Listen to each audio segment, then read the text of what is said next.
जय श्री राम, जय श्री बालाजी। नेहा दुबे नाम की लड़की है। क्वेश्चन करती है कि गुरुजी आज की वीडियो मुझे बहुत अच्छी लगी। मेरा एक पर्सनल सवाल है कि गुरुजी गुप्त नवरात्रि चल रही है, ऐसे ही नवरात्रि आएंगी, अगर हमारी परिवार की कुल की शक्ति या कुल देवी हमारे शरीर पर आने वाली होती है तो हमें कैसे कैसे लक्षण प्राप्त होते हैं।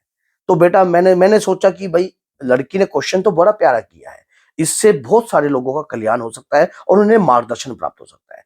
अगर कुल की अधिष्ट रूप की शक्ति हमारे शरीर पर वास करती है तो किस प्रकार की मूवमेंट होती है, किस प्रकार के लक्षण आपको प्राप्त होते हैं, कैसे संकेत आपको प्राप्त होते हैं। कि देखिए, अब कुल की शक्ति अगर हमारी शक्ति है, हमारे बुजुर्गों ने जिस देवी की आराधना करी है, जिस देवता की पूजा करी है, उनकी अगर सवारी हमारे शरीर पर आना चाहती है, और वो खानदान में तो आती है, खानदान में तो प्राप्त होती है, क्योंकि आपका कुल उस शक्ति को पूज रहा है और कंटिन्यू पूज रहा है। तो उसके आने के किस किस प्रकार के लक्षण होते हैं, ये सारी जानकारी आपको इस वीडियो में प्राप्त हो जाएगी। अगर वीडियो अच्छी लगे तो लाइक जरूर करना, चैनल को सब्सक्राइब करना, और ना समझ आए तो कमेंट में लिखना, तो हम आपको समझाने का पूर्ण प्रयास भी करेंगे। तो क्या होता है कि देखिए, देवी की आराधना करते हैं हम रोजाना। अगर आप जिस भी देवी की आराधना करते हो, मान लीजिए आपकी कुल देवी माँ दुर्गा है, माँ कालका है, या कोई या मान लो जो भी आपकी शक्ति, जिस शक्ति की आप आराधना कर रहे हो, उनकी आराधना अगर आप कंटिन्यू करते हो, और खासकर जब उनका दिन होता है, जैसे कि चौदस, अष्टमी, उस दिन कुछ अलग सा व्यवहार आपकी बॉडी पर होने लग जाता है। किस प्रकार का व्यवहार होता है? आपको अगर आपके घर में कोई दुराचारी कार्य हो रहा होता है तो आपको क्रोध आता है कि ये काम नहीं करना चाहिए, ये काम गलत है, इस प्रकार का काम नहीं करना चाहिए। आपको अपनी कुल की शक्ति को ध्यान में रखकर कार्य करना चाहिए। मानिए वो शक्ति आपके मुख बिंदु के द्वारा ऐसे ऐसे लफ्ज बोलने का इशारा जरूर करवाएगी घर को, क्योंकि सही रूप से चलो, नहीं तो ये कार्य आपका बनेगा नहीं। देखना किसी लेडीज के शरीर पर आएगी या किसी व्यक्ति के शरीर पर आकर ऐसे इंडिकेटर जरूर देगी आपको, क्योंकि वो कुल की अधिष्ट रूप की शक्ति है, आपकी अधिष्ट रूप की शक्ति है। उस शक्ति वो आपके हित के लिए ही है।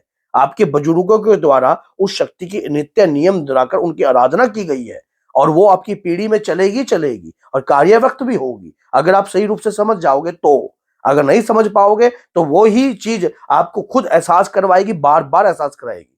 अब ये बात हो रही है, अब आपको नहीं समझ में आ रही, आपके घर में कोई प्रोग्राम चल रहा है, मान लीजिए मंगल कार्य चल रहा है, मान लीजिए आपके घर के अंदर विवाह का कार्य है, मंगल कार्य है, तो अगर आप कुल देवी को नहीं पूजोगे या कुल देवी को नहीं आप मनाओगे तो कुल की शक्ति की आपको ऐसी अड़चने पैदा हो जाएंगी कि जिसकी आप सोच भी नहीं पाओगे। इसलिए कुल की घर में कभी भी मंगल कार्य कोई भी हो, कुल की शक्ति जो है आपको इंडिकेटर देती है, बार बार इंडिकेटर देती है। आपके साथ कोई नुकसान होने वाला हो तब भी आपको बार बार इंडिकेटर देती है, अगर आपका कोई बुरा करने वाला हो तब भी आपको बार बार इंडिकेटर देती है, किसी ना किसी व्यक्ति के, किसी लेडीज के रूप में। और याद रखना, आपके घर में कोई ऐसा व्यक्ति जरूर होगा जिसकी आस्था माँ के प्रति जरूर जारी होगी।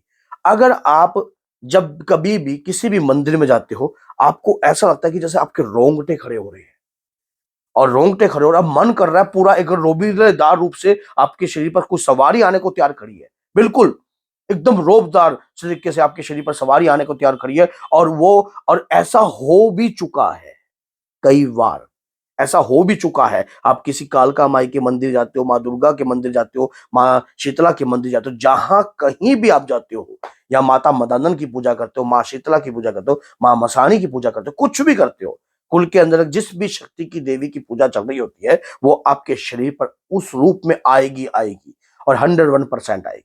ये बात याद रखना। आपके घर के अंदर हवन हो रहा है तो हवन में भी कुल की शक्ति एकदम आ जाती है।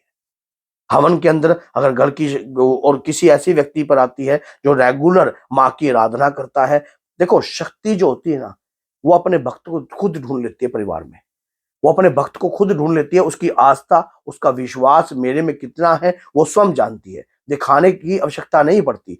कुल की अधिष्ट रूप की जो शक्ति होती है वो हमारे ऊपर हमेशा ही कृपा रूप में कार्य करती है, हमें ना तो भटकने देती है, लेकिन व्यक्ति का जिस प्रकार का स्वभाव होता है, वो भटकने का स्वभाव उसका शुरू से ही है। हर व्यक्ति का, हर प्राणी का स्वभाव होता है, वो मन जो उसका ना, चंचल रूपी जो इंद्रिय है, मन रूपी जो इंद्रिय, वो भटकती रहती है, उन्हें भटकना नहीं चाहिए। चौदस पर, अष्टमी पर, नवमी पर, जिस दिन उनका विशेष दिन होता है, उस दिन आपके शरीर पर असर जरूर आएगा। आपके शरीर पर असर आएगा, खेल का असर आता है, सवारी के रूप में असर आता है, रोबीलेदार रूप में असर आता है। तो ये आपकी कुल की शक्ति का आने का संकेत है। आपके शरीर पर एक तेज आ रहा है, वो तेज सही रूप से आपको प्राप्त नहीं हो रहा है। अब आप किसी अपने गुरु के पास जाते हो या अपने गुरु से पूछते हो, भाई आपके घर में भूत प्रेत तो नहीं है, ये शरीर पे ऐसे हो रहा है। होती शक्ति है। अगर गुरु अज्ञानी होता है तो उसको भूत प्रेत कहकर संबोधित कर देता है। अगर गुरु सही वाक्य में आपकी खानदान की शक्ति को पहचान ले कि वाक्य में आपकी खानदान रूप की शक्ति है और ये शक्ति आपके परिवार में चलेगी और कार्य भी करेगी, तो अगर उन सानिध्य में जाकर आप उस शक्ति को पूर्ण रूप से जागृत कर लेते हो, तो आपकी तो लग गई, समझ लो, बल्ले बल्ले बल्ले बल्ले हो गई आपकी, समझ लो। आपके अब पीछे मुड़कर देखने की आवश्यकता नहीं पड़ेगी आपको। क्यों? आप अपनी कृपा को पहचान गए हो और उस आदि शक्ति की आप अपने घर के अंदर जो है पूजा याचना तपस्या करने लग गए हो। फिर कुछ ऐसे संकेत भी व्यक्तियों को प्राप्त होते हैं, जैसे कि निंद्रा में छोटी बच्ची का दिखना, बार बार आपको फूल देते दिखना, कुछ आशीर्वाद रूप में दिखना, आपके शरीर आपके ऊपर आशीर्वाद दिखना। घर के कुछ ही एक व्यक्ति को ऐसा जरूर महसूस होता है, या तो अगर किसी की बहू को महसूस होगा या लड़की को महसूस होगा, और ये चीज आपको बार बार फिर बार आपके घर के अंदर किसी को माता आ गई है, छोटी माता आ रही है। आपके शरीर के ऊपर दाने तो आए हैं, लेकिन फेस पर दाने नहीं आई है। छोटे छोटे दाने जो है आपके शरीर पर आए हैं और वो खेलती कूदती आई है। मान लीजिए आपको इंडिकेटर दे कि कुल की शक्ति आपके साथ है। अब आपको समझना चाहिए कि क्या ये कृपा है, ये शक्ति कुल की कृपा है। आपकी आपकी माँ की कृपा है, जो आपके परिवार के अंदर जो है वास कर रही है। वो शक्ति सिर्फ सही सानिध्य से आपको समझकर इस बात को जानना है कि वाक्य में। लेकिन एक बात याद रखना, एक बात मैं आपको ये भी बताता हूँ, शक्ति की आड़ में बहुत सारे लोग धोखा भी खा जाते हैं। कई बार शक्ति की आड़ में मान लीजिए कोई तंत्र किया हुआ होता है और वो आकर ये भी बोल देती है कि मैं आपकी कुल की शक्ति हूँ, और उसके दौरान फिर व्यक्ति उनको उसी प्रकार से जो भी अब खान पान जो चीजें मांगती हैं वो दे देता है, तो उनकी शक्ति बढ़ती है, तो आपके घर में नकारात्मकता भी उत्पन्न हो सकती है। इसीलिए सही गुरु का सानिध्य लेकर ही इन चीजों को पहचाना जा सकता है। नहीं तो कई बार गलत रूप में भी शक्ति का अगर पूजन कर दिया जाए तो घर का नुकसान होता है। ये बात याद रख लेना। कई बार ऐसा भी होता है, अब तो हम कुल देवी को पूज रहे हैं, हम फिर भी क्यों दुखी हैं? किस कारण दुखी हैं? क्या कारण है? हम तो ऐसा भी बहुत सारे लोगों के साथ हुआ है जो काफी लंबे समय से कुल हम तो अपनी कुल देवी को पूजते हैं जी, हम तो वहां पे कार्य भी करते हैं, ये भी करते हैं, फिर भी हमारे साथ ये क्यों हो रहा है? क्या पता किस रूप में कोई शक्ति आपके घर में कुल की शक्ति का। देखो, पंच तत्व शरीर बनिना, 5 तत्वों से शरीर का निर्माण होता है। हम जो आत्मा है वो 3 तत्वों कारक रूप में होती है। वो शरीर पर बैठकर आपकी सारी बातों को सुनती है, सब कुछ समझती है, सब कुछ जानती है कि आपके घर में क्या विषय चल रहा है।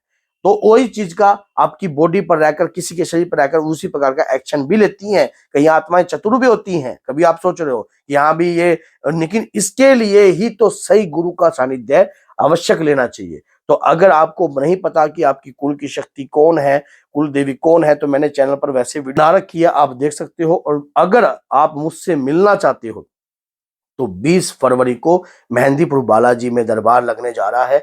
आप मेरे साथ जुड़कर भी मेहंदीपुर बालाजी चल सकते हो और वहां पर अपनी कार्रवाई करवा सकते हो और उसके बाद अपने जीवन को सफल बना सकते हो। तो बोलिए जय सीताराम, जय श्री बालाजी, जय माता दी।